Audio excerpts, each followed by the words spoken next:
Good morning friends, welcome to short and smart learning. आज की dictation 80 शब्द प्रति मिनट डिक्टेशन, जो कि एक लीगल डिक्टेशन है तथा आने वाले आपके सभी प्रकार के हाई कोर्ट एग्जाम के लिए अति महत्वपूर्ण है। तो डिक्टेशन को अंत तक लिखिए, पूरा लिखिए। साथ ही डिक्टेशन में आने वाली कठिन आउटलाइन की डिक्टेशन में ही बनाने की कोशिश कीजिए। अगर आपसे डिक्टेशन में नहीं बनती है तो उसके बाद अलग से बना कर देखिए, फिर एक बार पुनः डिक्टेशन को लिखिए और इसका ट्रांसक्रिप्शन भी जरूर कीजिए। डिक्टेशन की पीडीएफ के लिए हमारे व्हाट्सएप या टेलीग्राम ग्रुप को ज्वाइन कर सकते हैं, जिसकी लिंक डिस्क्रिप्शन में दी गई है। तो चलिए डिक्टेशन शुरू करते हैं। डिक्टेशन शुरू होगी 5 सेकेंड बाद। स्टार्ट। माल विक्रय की संविदा ऐसी संविदा है जिसके द्वारा विक्रेता माल में की संपत्ति क्रेता को कीमत पर अंतरित करता है या अंतरित करने का करार करता है। विराम। एक भागिक स्वामी और दूसरे भागिक स्वामी के बीच क्रय की संविदा हो सकेगी। विराम। विक्रय की संविदा आत्यांतिक या सशर्त हो सकेगी। विराम। जहाँ की माल में संपत्ति विक्रेता से क्रेता को विक्रय की संविदा के अधीन अंतरित होती है, वहाँ संविदा विक्रय कहलाती है, किंतु जहाँ की माल में की संपत्ति अंतरण किसी आगामी समय में या किसी ऐसी शर्त के अध्यधीन होना है जो तत्पश्चात पूरी की जानी है, वहाँ संविदा विक्रय करने का करार कहलाती है। विराम। पैरा। विक्रय करने का करार तब विक्रय हो जाता है जब वह समय बीत जाता है या वे शर्तें पूरी हो जाती हैं जिनके अध्यधीन माल में की संपत्ति अंतरित होनी है। विराम। पैरा। विक्रय की संविदा कैसे की जाती है? डैश। 1। विक्रय की संविदा कीमत पर माल का क्रय या विक्रय करने की प्रस्थापना और उस प्रस्थापना के प्रतिग्रहण द्वारा की जाती है। विराम।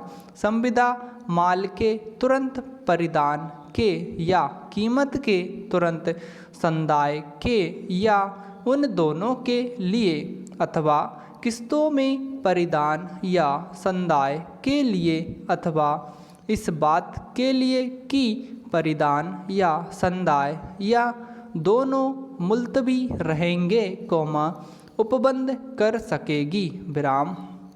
किसी तत्समय प्रवृत्ति विधि के उपबंधों के अध्यधीन यह है कि विक्रय की संविदा लिखित या वाचिक या भागतः लिखित और भागतः वाचिक तौर पर की जा सकेगी अथवा पक्षकारों के आचरण से विविक्षित हो सकेगी। विराम। पैरा।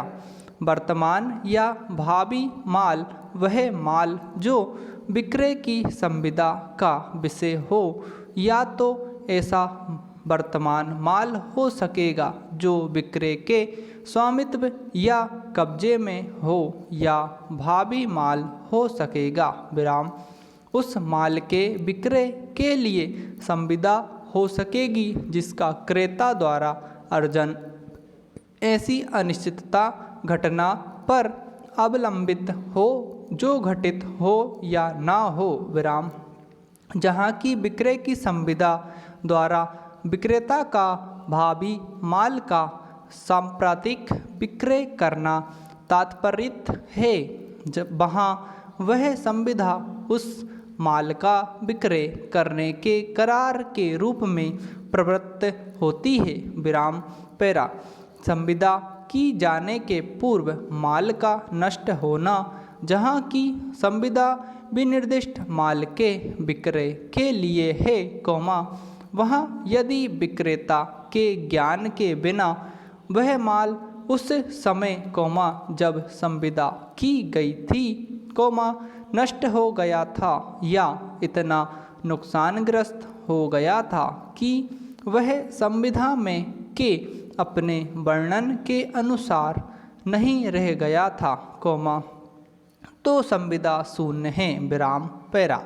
विक्रय के पूर्व किंतु विक्रय करने के करार के पश्चात माल का नष्ट हो जाना, जहाँ की करार विनिर्दिष्ट माल के विक्रय का है और तत्पश्चात इसके पूर्व की जोखिम क्रेता को संक्रांत हो, वह माल क्रेता या विक्रेता की तरफ से किसी कसूर के बिना नष्ट हो जाता है या इतना नुकसानग्रस्त हो जाता है कि वह करार में के अपने वर्णन के अनुरूप नहीं रह जाता, वहाँ करार तद द्वारा शून्य हो जाता है। विराम।